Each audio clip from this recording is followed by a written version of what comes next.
ഇന്ന് ഈ സാരിയൊക്കെ പിടിച്ച് എങ്ങോട്ടാണെന്നല്ലേ?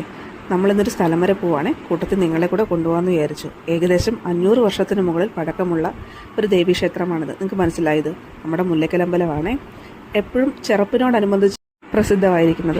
പക്ഷേ ഇവിടുത്തെ ഉത്സവം എന്ന് പറയുന്നത് നവരാത്രി സമയത്താണ്. ഈ ഒരു വർഷത്തോടെ നമ്മുടെ ഉത്സവത്തിൻ്റെ ആരംഭം തന്നെ ഇവിടെ നിന്നാണ്.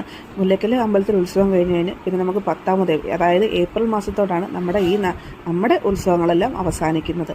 പിന്നെ നമ്മുടെ ഉത്സവപ്രേമികൾക്കും ആനപ്രേമികൾക്കും ഈ ഒരു സമയം തൊട്ട് പിന്നെ അങ്ങോട്ട് ആഘോഷങ്ങളാണ്. പൂജവെപ്പിനോടനുബന്ധിച്ചാണ് ഇവിടെ ഉത്സവങ്ങളും ഇവിടെ ബൊമ്മക്കുലും കാര്യങ്ങളും എല്ലാം ഉള്ളതുകൊണ്ട് ഭയങ്കര ജനത്തിരക്കാണ് ഈ ഒരു സമയത്ത് ഇവിടെ അനുഭവപ്പെടുന്നത്.